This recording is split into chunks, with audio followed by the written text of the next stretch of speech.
తర్వాత ఇప్పుడు common school system అని అంటున్నది ప్రభుత్వం.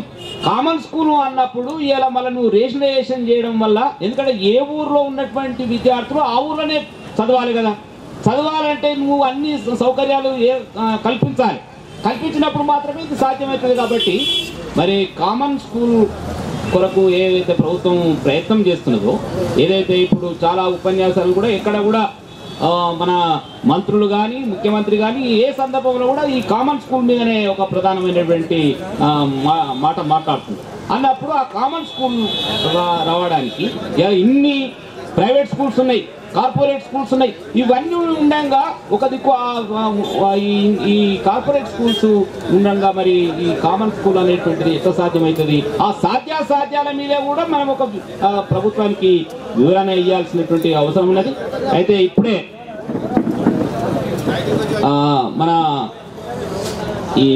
మన చుక్కారామయ్య గారు మాట్లాడే ముందు మన రామచంద్ర భీమవంశి ఒక పాట పాడాల్సిందిగా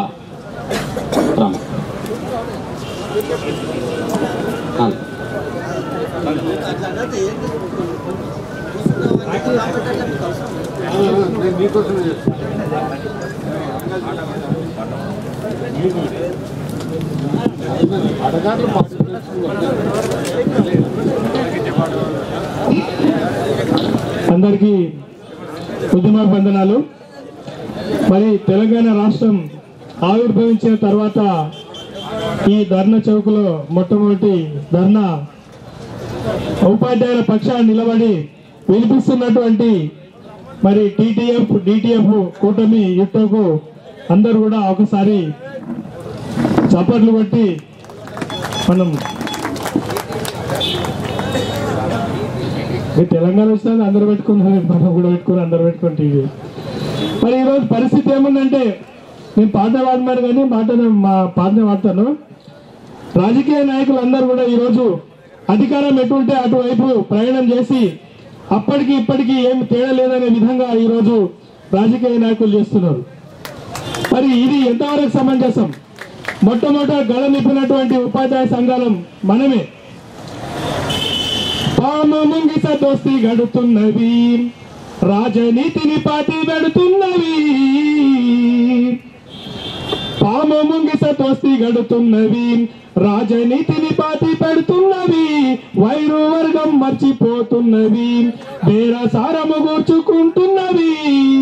ఆవు ముఖం వంటి జాతుంటది, గాడిద తన్నుల గుణముంటది.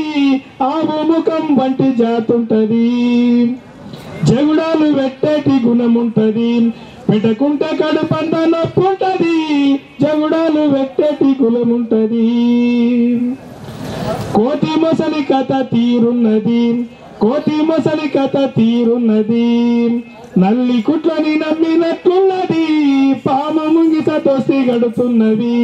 రాజనీతిని పాతి పెడుతున్నవి, పాము ముంగిస దోస్తి గడుతున్నవి. ఈ విధంగా మరి రాజరికం పరిస్థితి ఉన్నది.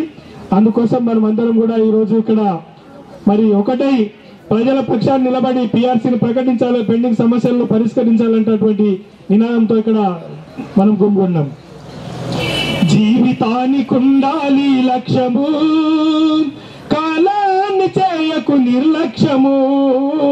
జీవితానికి ఉండాలి లక్ష్యము, కాలాన్ని చేయకు నిర్లక్ష్యము.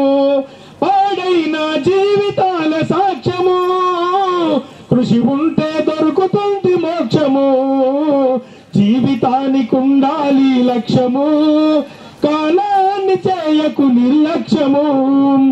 ఆలోచన ఉంటే అరిస్టాటిల్ అవుతావు, వివేచన ఉంటే వివేకానందుడవుతావు. ఆశయమంటూ ఉంటే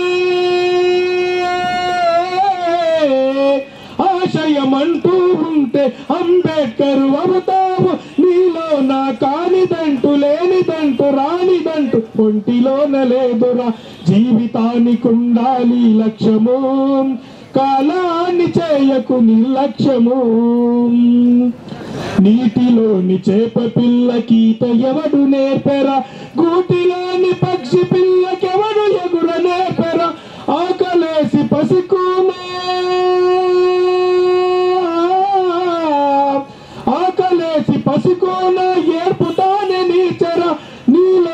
కానిదంటూ లేనిదంటూ రానిదంటూ ఒంటిలోన లేదురా జీవితానికి ఉండాలి లక్ష్యము కాలాన్ని చేయకు నిర్లక్ష్యము.